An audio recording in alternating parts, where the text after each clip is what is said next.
Mama, gutom na ako. Maya-maya na. Magdidilayin siya pa si mama, ha? Please ka muna dyan. Upo ka muna, laro ka muna saglit, ha? Papa. Maya-maya tayong problemado dito. O yung ano, walang kalaman-laman ng aming ano. Wala kang pambiling bigas. Walang laman ng aming kaldero. May isda kami. May pirasong maliit. Wala mansi. Ang wallet ko.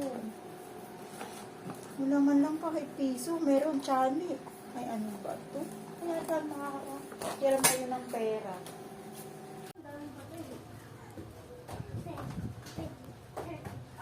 Si madam, lalapitan ko. Ay, nakabili siya kahit konti. Madam! Diyan ka na pala, madam. Inabangan talaga kita.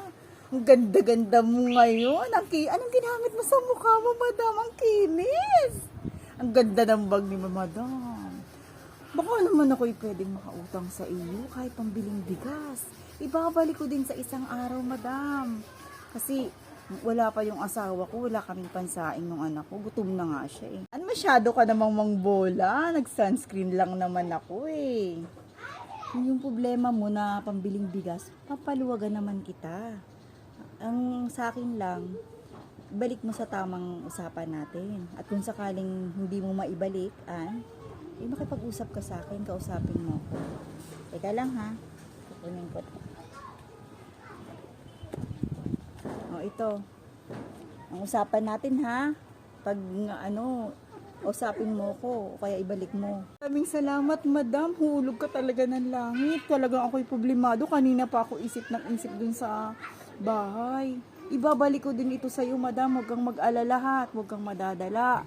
Salamat, madam ha. O sige, ang usapan natin ha. Sige, may kakausapin pa ako doon. Sige na. Namili ka na ng bigas nyo. Nakali ka na. Pinautang na tayo ni madam. Pambili na kami pagkain. Ano?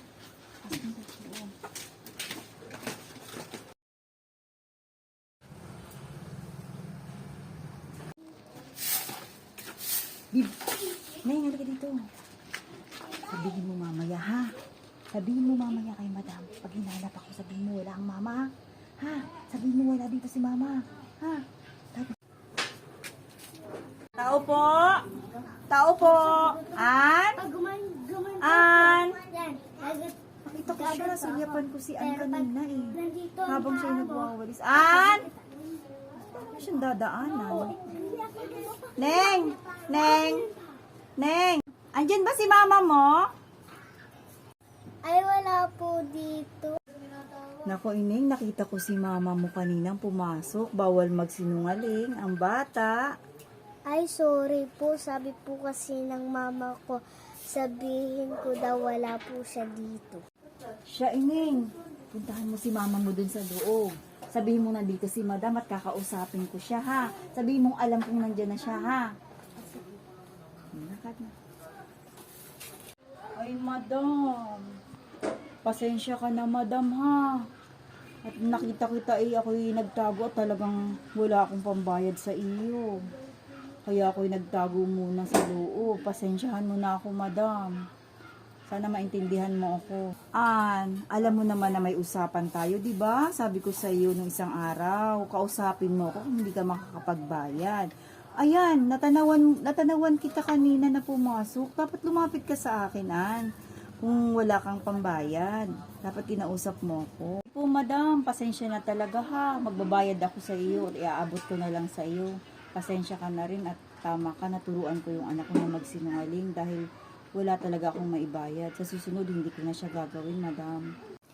Okay lang yun, Naiintindihan ko naman yung mga ganong bagay. Kaso ang sa akin lang, kausapin mo ko kasi nga, sabihin mo sa akin na wala talagang magagawa. Tsaka isa pa, dapat ang bata, hindi mo siya tinuturuan na magsinungaling. Kasi hindi maganda yun. Kasi matututunan ng bata na magsinungaling siya. Marami pong salamat, madam, at naintindihan mo ko talaga. Napakabait niyo talaga sa aming mga nangungutang. Siya, sige, iintayin ko na lang kung kailan ka magkapera. At wag mo kong pagtataguan, ha? O sige, at aalis na ako. Naintindihan naman kita,